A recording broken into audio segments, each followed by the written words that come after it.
Hora do Voto prossegue com a série de entrevista com os candidatos à Prefeitura de São Paulo nas eleições 2012. E hoje, nosso entrevistado é Carlos Gianazzi, candidato do PSOL, o Partido Socialismo e Liberdade. Muito obrigada, deputado Carlos Gianazzi, por estar conosco. O senhor tem uma carreira política em São Paulo, foi 2 vezes vereador em 2 legislaturas, está no 2º mandato como deputado estadual por São Paulo e foi o escolhido vencendo na convenção no seu partido, o PSOL, o candidato para essas eleições à prefeitura. Desde o começo, o senhor apareceu nas pesquisas com 1% de voto.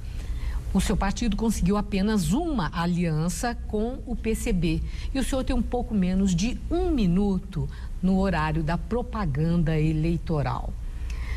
O senhor se sente animado em enfrentar os adversários com mais vantagem do que o senhor, tanto em tempo de TV, em condições de campanha, como em relação ao resultado de pesquisas? Sim, Maria Lídia, porque nós do PSOL, nós temos algo que os outros partidos não têm. Nós temos militância, nós temos coerência, nós temos história, nós estamos nos movimentos sociais junto com a sociedade. PT não tem tudo isso que o senhor está falando? Não, o PSOL perdeu, o PT perdeu os movimentos sociais, né? Muitos dos movimentos que ainda apoiam o PT são movimentos, na verdade, controlados pelo PT, movimento chapa branca. Agora, os movimentos sociais, as forças organizadas da sociedade civil já não veem mais no PT essa representatividade. Não foi à toa que esse acordo, essa aliança com o Paulo Maluf, do Haddad com o Maluf, gerou uma grande crise nesse setor mais crítico da sociedade. O PSOL aparece como uma alternativa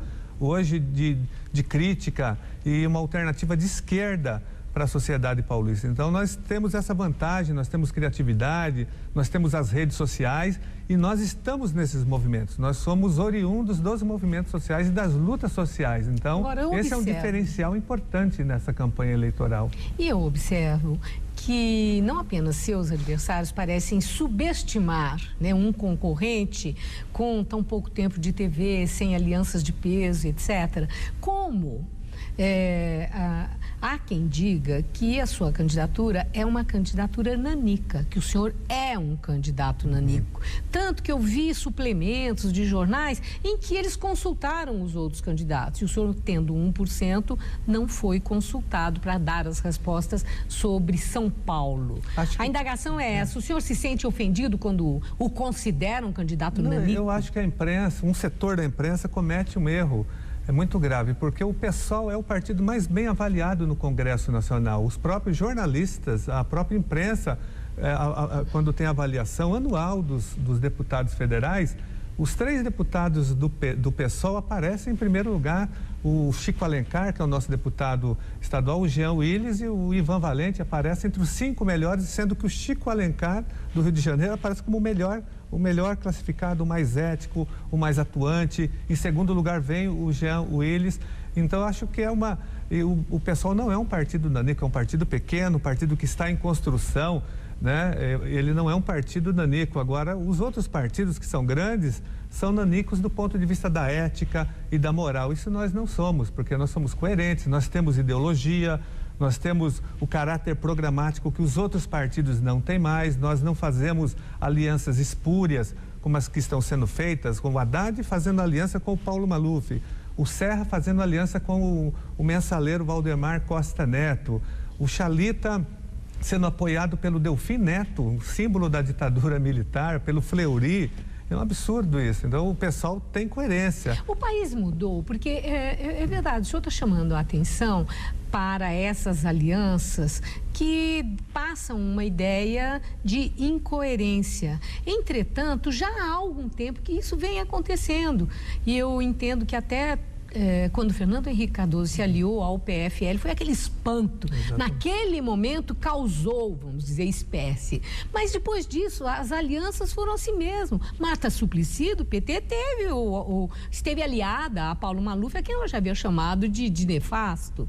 Então, agora ela não quis nem saber, mas não é isso que vem ao caso. Mas a minha indagação é se o senhor e o seu partido não são inflexíveis. Se para a conquista daquilo que vocês pretendem, que é o poder político, através de um cargo legítimo, né? A escolha pelo voto, se aceitar alianças para esse objetivo, se isso, no seu entender, é inaceitável de qualquer forma. Eu acho, Maria Elisa, que é uma crise.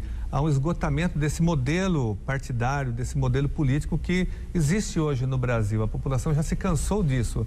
Eu acho que nós temos que construir uma nova política, uma nova cultura política e partidária, porque há um esgotamento. As pessoas não acreditam mais nos partidos políticos. Cada vez mais os partidos perdem força e cada vez mais os partidos não representam mais os interesses da população. Não são eles os canais de comunicação da população com o poder público e com o Estado. Então, nós temos que romper com esse modelo velho, atrasado com a velha política e construir uma nova cultura política. Eu acho que há um esgotamento, eu acho que nós podemos construir uma aliança política com a população, com os movimentos da sociedade, com as forças vivas da sociedade, rompendo com esse modelão das negociatas, né, desses acordos espúrios que são feitos assim, à luz do dia, negociando cargos no Congresso Nacional, na Câmara Municipal. Isso é um absurdo. Acho que há um esgotamento desse modelo e nós temos que construir outras possibilidades para que a sociedade melhore e ofereça qualidade de vida para as pessoas. Senão nós vamos patinar nesse modelo que leva a sociedade para o abismo social.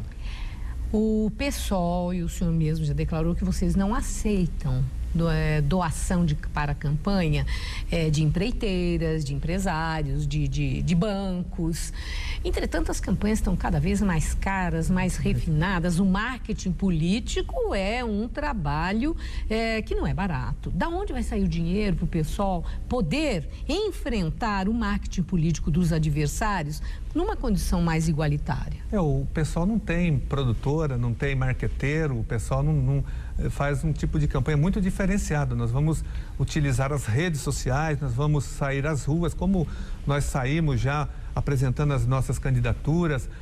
Então, o pessoal não vai entrar nesse esquema, porque quem se alia às empreiteiras, aos grandes bancos e às construtoras, depois tem que pagar a conta. Eu estou acompanhando pelos jornais agora as declarações dos partidos do PT, parece que tem uma previsão de gastar 95 milhões de reais na campanha para prefeito, o Serra, idem, a um valor altíssimo, o Chalita também. Vocês têm uma estimativa? Pessoal, nós não vamos gastar nem 1 milhão, por isso que eu falo que a campanha do PSOL é a campanha do tostão contra o milhão. Né? Porque a nossa campanha vai ser feita com uma outra lógica totalmente diferenciada. Porque essas empreiteiras que estão financiando esses partidos, esses candidatos, depois cobram uma conta. Aí a cidade não vai ter dinheiro para investir na educação pública de qualidade, na saúde. A cidade vai continuar estagnada, com colapso no transporte, no trânsito, né? Nas áreas sociais, uma cidade sem investimento em cultura, porque a especulação imobiliária que vem determinando toda a política urbana da nossa cidade. Então, as empreiteiras querem de volta esse dinheiro de alguma forma. Janase, você preza muito a coerência e faz questão de exibir isso e fala bastante sobre isso. Já enfrentou dificuldades na sua vida política em função, né, vamos dizer, dessa sua maneira de enxergar a ação política. Eu fui expulso, né, do PT 2 vezes. Foi expulso do PT porque bateu de frente com seus pares, não aceitou, criticou, voltou contra e enfrentou esse revés. Eu já havia perguntado a questão da flexibilidade na política e a inflexibilidade. Carlos Janase é um político inflexível? Uma pessoa que não se abre para o entendimento e acordo? Não, eu acho que nós podemos fazer acordos dentro dos marcos da ética, né, para beneficiar a cidadania. Agora, nós não podemos aí negociar princípios que são caros à sociedade e à própria política no seu sentido nobre, no seu sentido aristotélico, que é a busca do bem comum, né, a arte de bem governar para todos. Aí eu acho que nenhum partido que seja sério pode abrir mão disso. Disso nós não abrimos mão. Agora, nós somos flexíveis, sim, do ponto de vista de fazer algumas concessões, nós nos aliamos a um partido político agora, que é o PCB, porque está no mesmo campo programático das lutas do PSOL, um partido de esquerda, um partido que tem uma atuação crítica na nossa sociedade. Agora, nós não somos sectários, nem fundamentalistas, nem talibânicos. Essa é uma visão que tentam impor ao nosso partido, mas que não tem nada a ver com a realidade. Bom, é interessante que o senhor usou uma expressão que eu achei até forte, né? Que se sentiu vingado quando Lula escolheu Haddad e excluiu Marta. O senhor ainda é ressentido com o PT que o expulsou? Eu não sou ressentido por conta da expulsão, mas que o PT traiu todas as suas bandeiras históricas. O PT dos anos 80 e 90 está historicamente sepultado. Esse PT é outro partido, né? Eu sempre fui do PT, eu entrei no PT em 1980 com 18 anos de idade. Ajudei a construir o PT, fiquei 25 anos no PT, como muitas outras pessoas. E o PT, quando assume o poder, tanto aqui na prefeitura com a Marta Suplicy, depois com o Lula, ele muda radicalmente o seu comportamento. Ele abandona as lutas históricas e faz alianças com o setor mais atrasado, né? E mais nefasto da sociedade brasileira. Hoje o PT está em aliança com o Sarney, com o Renan Calheiros, com o Jader Barbalho, anistiar o Collor de Mello, que faz parte da base do governo, estão com o Maluf. Então, o PT hoje é outro partido, totalmente diferente, não é mais aquele partido que nós fundamos. Então, a minha crise é em relação a isso. Nós lutamos tanto para democratizar o Brasil, para construir uma ferramenta partidária que fosse uma alternativa e a cúpula do PT, na verdade, eu não sou antipetista, né, porque tem muita gente séria do PT, principalmente na base do PT, né, o eleitorado do PT, pessoas que estão em alguns movimentos, mas eu digo a cúpula do PT, ela se perdeu totalmente, ela hoje é uma cúpula de direita. Mais de uma vez aqui, o senhor falou dessa aliança do PT com Paulo Maluf. O que o senhor sentiu quando Lula selou aquela aliança e apareceu naquela foto apertando as mãos de Maluf? Para mim não era novidade, porque, como você disse no início do programa, essa aliança já tinha sido feita a Marta Suplicy com o Maluf na eleição de 2004. O Maluf apoiou a ex-prefeita Marta Suplicy. O PT já vem fazendo alianças com vários setores atrasados, conservadores da nossa sociedade, então eu não estranhei. Mas, de qualquer forma, o PT teve que mostrar a cara. Isso revelou para um setor crítico da sociedade, né, que o PT não é mais o PT, né, que as pessoas ajudaram a construir. O PT foi desconstruído ali. Acho que o Lula deu um tiro no pé, aparecendo naquela foto. Então, acho que a sociedade, um setor crítico da sociedade ficou muito irritado e não vai votar mais no Haddad por conta disso. Eu vi o site do PSOL antes da nossa entrevista e vi que o partido é ali apresentado como um forte instrumento de lutas e defesa dos interesses dos trabalhadores e das maiorias excluídas do país. Esse perfil, logo de cara descrito assim, é muito parecido com a descrição do perfil do PT, o Partido dos Trabalhadores? Na verdade, o PSOL, eu até brinco às vezes com os colegas do PT na Assembleia Legislativa, eu falo que o PSOL é o verdadeiro PT, né? Porque como o PT se perdeu, o PSOL acaba levando adiante as bandeiras que o próprio PT abandonou, que são as bandeiras da sociedade, né? A luta contra o racismo, a luta contra a violência contra as mulheres, a luta contra a homofobia, em defesa da diversidade. Então, a defesa dos excluídos é uma bandeira, é uma área e uma bandeira histórica do PSOL e de toda a sociedade, e deveria ser de todos os partidos que realmente se colocam do lado da população. O senhor diz que o carro-chefe da sua campanha é a educação. Um choque de investimento na educação. O senhor quer escola para todos, quer salário dignos para os professores, planos de carreira e, aliás, falou até em dobrar os salários dos servidores na área da educação. O senhor acha que a educação atrai, sensibiliza o eleitor? Essa bandeira elege? Eu acho que não é que ela elege, mas eu acho que se nós conseguirmos aqui mudar a educação pública da cidade de São Paulo, isso é possível. Nós temos quase 2.000 escolas da rede direta, com 6, que são as creches, EMEIs, que são as pré-escolas, e mais as escolas de educação, escolas municipais de ensino fundamental. Nós podemos transformar a sociedade, nós podemos potencializar as outras áreas, porque nós entendemos, Maria Lídia, que a educação pública é o principal instrumento de desenvolvimento humano, social, econômico, tecnológico, ambiental. E quando a sociedade consegue investir na educação e mudar a educação, as outras áreas são alteradas também. Então, por isso que nós focamos muito na educação, porque ela é uma alavanca para potencializar as outras áreas. Quanto mais educação com qualidade, menos violência, a saúde pública melhora, nós melhoramos todas as outras áreas. Nós temos muitas experiências bem-sucedidas nessa área. E é possível uma rede como a nossa, que tem quase 1 milhão de alunos, com 80 mil servidores, com 2.000 escolas, dá para fazer muita coisa na cidade de São Paulo. Agora tem que ter uma política educacional, e em São Paulo nós não temos nem um plano municipal de educação. A política educacional aqui fica à deriva, não tem norte nem sul na cidade de São Paulo. Nós vamos agora a um pequeno intervalo e na volta eu quero que o senhor diga ao nosso telespectador como é que o senhor vai conseguir fazer esse choque de investimento para uma educação de qualidade, educação para todos na escola pública. O orçamento da Secretaria da Educação da Prefeitura de São Paulo dispõe de verba para tudo isso? Já, logo depois do intervalo.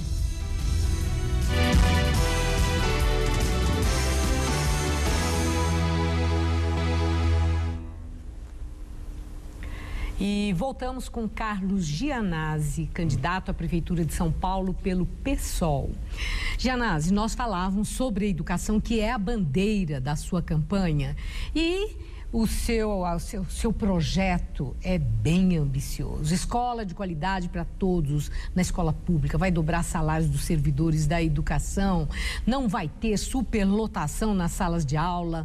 E eu perguntei, havia deixado essa questão, de onde vai sair o dinheiro para bancar tudo isso? O orçamento da Secretaria da Educação de São Paulo tem verba para isso? Primeiro, Maria Lídia, que o orçamento da cidade de São Paulo na área da educação é de aproximadamente 7 bilhões de reais. Só que uma parte considerável desse valor, desse orçamento, uma parte não é destinada para a manutenção e desenvolvimento do ensino. 6% desse total de 31%, esse valor é destinado, na verdade, para os programas assistencialistas. Aí entra tudo, programas sociais, que não tem uma relação direta com a educação. Então, nós vamos alterar a lei orgânica do município, que foi, na verdade, a lei orgânica foi golpeada pela ex-prefeita Marta Suplicy do PT, do Haddad, em 2001, quando ela reduziu as verbas da educação. Então, nós vamos recompor esse orçamento, trazendo de volta mais de 500 milhões de reais para o orçamento da educação. Nós não somos contra os programas sociais, eles são importantes, mas devem ser financiados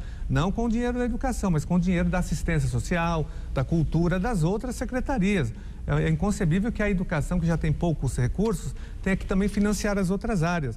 Nós não podemos esvaziar o orçamento da educação e, sobretudo, o papel da escola, né? A escola não pode ser apenas um centro de distribuição de programas sociais, né, de assistência social, o que acaba sendo a escola municipal. Então, nós vamos resgatar o verdadeiro sentido da educação municipal com o processo ensino-aprendizagem. Então, nós vamos restituir a lei orgânica do município, os 31% na área da educação, e nós vamos também buscar novos recursos, Maria Lídia. Nós temos, por exemplo, uma dívida ativa no município de São Paulo de 40 bilhões de reais que a prefeitura não cobra das grandes empresas, do grande comércio, dos grandes devedores. A prefeitura não criou uma estrutura para cobrar pelo menos uma parte dessa dívida que entra no orçamento da educação, da saúde. Nós defendemos ainda, para aumentar o orçamento da educação e das outras áreas sociais, o fim do Tribunal de Contas do município de São Paulo. Nós defendemos a extinção do tribunal, do TCM, que é um órgão desnecessário, é um elefante branco. Não é um órgão fiscalizador, exatamente. Não, ele, na verdade...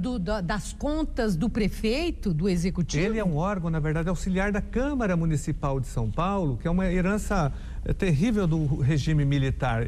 Na verdade, quem deveria fiscalizar era o Tribunal de Contas do Estado de São Paulo, que está aparelhado para isso. Tanto é que no Estado de São Paulo, só o município de São Paulo que tem Tribunal de Contas. Os outros municípios, os 644 municípios, todos são fiscalizados pelo TCE, que tem o Tribunal de Contas do Estado, que tem toda uma estrutura que pode muito bem fiscalizar aqui as contas do município de São Paulo. Mas em relação à questão do serviço público, a prestação, a eficiência, a terceirização do serviço público agiliza a solução de problemas e está sendo usada. Algumas coisas parecem que até bem-sucedidas. Para a educação, o senhor acha que terceirizar agilizaria o alcance dos seus objetivos? Não, a terceirização é um verdadeiro câncer hoje na administração pública municipal. Por exemplo, na área da educação, nem pensar nisso, seria um desastre total. Olha, a merenda escolar, depois que foi terceirizada, virou máfia, tanto é que virou caso de polícia. Nós temos hoje em São Paulo a máfia da merenda escolar. Tem muita máfia na prefeitura? Ela tem muitas máfias. Tem a máfia da merenda escolar, que é conhecida, que o Ministério Público investiga, que virou caso de polícia. Tem a máfia da especulação imobiliária, que foi agora revelada através da denúncia contra o Aref, o Hussein Aref, que conseguiu acumular mais de 50 milhões de reais, né, exercendo alto cargo. Isso é máfia ou era um caso isolado que envolveu um funcionário e vereador? Não, ele é só a ponta do iceberg, porque ele foi nomeado pelo próprio prefeito Kassab, que ele foi nomeado quando o prefeito era ainda secretário do PITA, secretário do Planejamento, depois foi nomeado novamente quando o Serra ganhou a eleição e o Kassab era o vice, ele foi nomeado novamente. O senhor está dizendo que é praxe a cobrança de propina para liberação de obras, de alvarás, etc? Não há dúvidas que é um grande processo de corrupção que nós temos que combater. Então tem a máfia do sistema funerário, a máfia do lixo, a máfia do transporte público. Então nós temos que organizar uma força-tarefa aqui e combater essas máfias, porque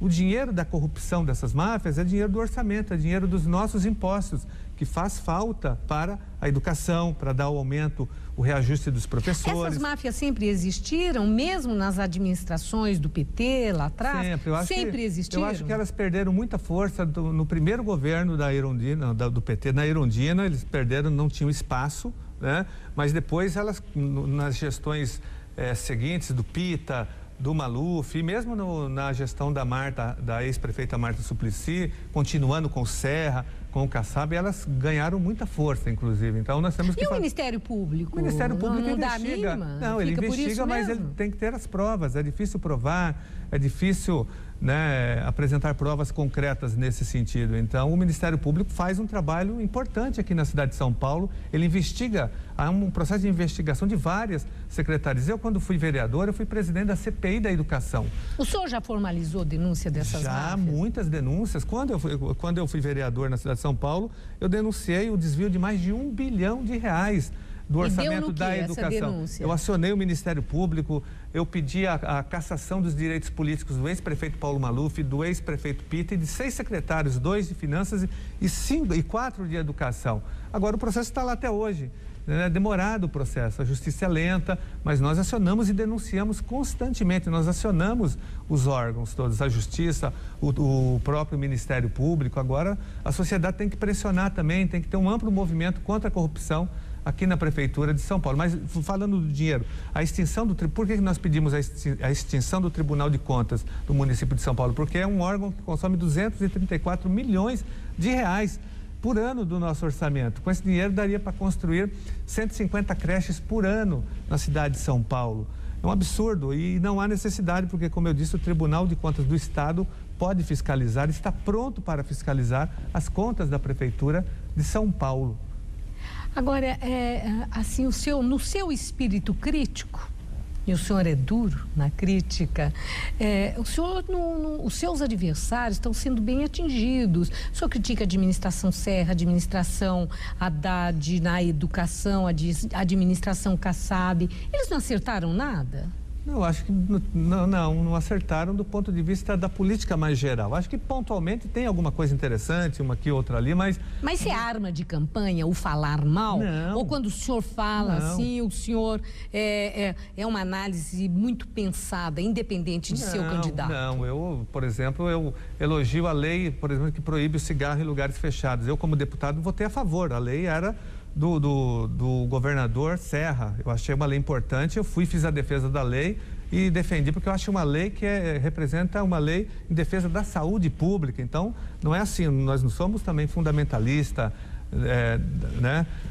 Agora, nós entendemos que, do ponto de vista geral, do ponto de vista de canalizar o dinheiro público do orçamento para as áreas sociais, aí todos pecaram. O PT já administrou a cidade de São Paulo e foi um caos. O Serra já administrou, também não conseguiu viabilizar. Aliás, todos os partidos já tentaram essa experiência e não conseguiram. Agora, por isso que o PSOL se apresenta como uma alternativa. Primeiro, porque nós não temos nenhum comprometimento com o poder econômico, né? O nosso comprometimento é justamente com as áreas sociais, porque nós somos frutos dos movimentos sociais e das lutas sociais. Então, o PSOL faz a diferença nesse processo de canalizar recursos públicos e construir equipamentos públicos e oferecer serviços públicos de qualidade para a população. É isso que vai trazer qualidade de vida e desenvolvimento, principalmente na periferia da nossa cidade. Para encerrar, qual é o compromisso de Carlos Gianazzi se eleito prefeito de São Paulo? Qual é a sua promessa? Olha, o nosso grande compromisso vai ser no sentido de fazer uma inversão de prioridades. Nós vamos, como eu disse, canalizar o orçamento público, canalizar toda a administração pública para democratizar os equipamentos sociais, o orçamento da cidade. Nós vamos dar um choque de democracia, instalando aqui a eleição direta para subprefeito. Vamos instalar o orçamento participativo, o planejamento participativo e o conselho de representantes. Isso é muito importante, a população tem que participar da gestão. Basta de coronel sendo subprefeito ou como fez o ex-prefeito Serra, que trouxe ex-prefeitos de outras cidades do interior para serem subprefeitos, aqui um absurdo. E o PT que entregava subprefeituras para os vereadores nomearem. Nós queremos que a população escolha e participe da gestão democrática de cada subprefeitura, e cada subprefeitura é uma verdadeira cidade. Então, nós queremos autonomia financeira para as subprefeituras e a participação da população. Muito obrigada, Carlos Gianazzi. Agradeço sua presença e termina aqui. Hora do Voto, o programa que oferece ao eleitor oportunidade para conhecer melhor os candidatos à Prefeitura de São Paulo.